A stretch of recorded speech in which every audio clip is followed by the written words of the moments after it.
J'ai une copine qui a arrêté de manger de la viande. Elle appréciait la viande, la bonne entrecôte grillée et saignante à cœur, et le foie gras. Mais elle a arrêté. Et vous savez quoi? Depuis, elle a le teint blême, les muqueuses blanches, essoufflée après avoir monté l'escalier. Elle m'a confié qu'elle était allée consulter et que le médecin lui avait recommandé de consommer de nouveau de la viande, surtout de la viande rouge, à chaque repas et pendant au moins 15 jours.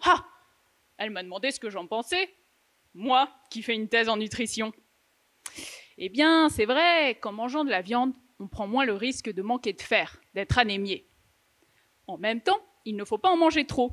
Les autorités de santé publique recommandent de manger moins de 500 grammes de viande rouge par semaine. Ça correspond environ à 3-4 portions par semaine max. Plus exactement, une portion type de viande cuite correspond à la taille de la paume de la main et à l'épaisseur du petit doigt. Évidemment, les portions recommandées ne sont pas les mêmes pour vous ou pour votre enfant. Et ça tombe bien, nos mains non plus ne font pas la même taille. Ce repère est assez bien fait. Mais que se passe-t-il pour la santé si on décide d'en consommer moins? C'est le cas en France d'une personne sur 5 aujourd'hui.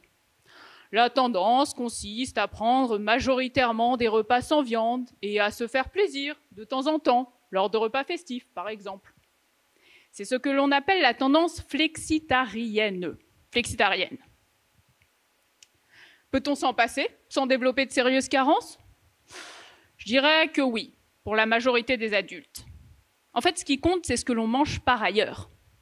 Mais qu'est-ce que l'on mange à la place? Franchement, ça devient chaud patate de se nourrir. Du coup, pour guider le flexitarien en devenir, j'ai d'abord pris connaissance de ce que la population générale, vous, moi, avons l'habitude de manger. Puis j'ai optimisé le régime moyen des Français de manière à ce qu'il soit davantage sain. Moins de charcuterie, un peu moins de viande rouge, plus de légumes, un peu plus de fruits.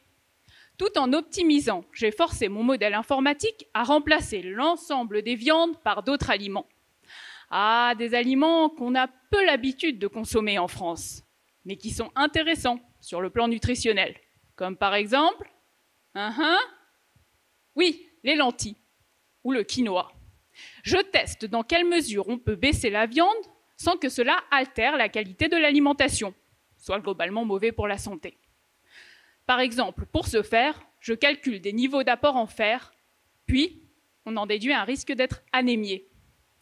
L'objectif à terme est de réussir à personnaliser l'approche, de manière à pouvoir recommander plus ou moins de viande en fonction de l'individu, de ce qu'il est et de ce qu'il mange.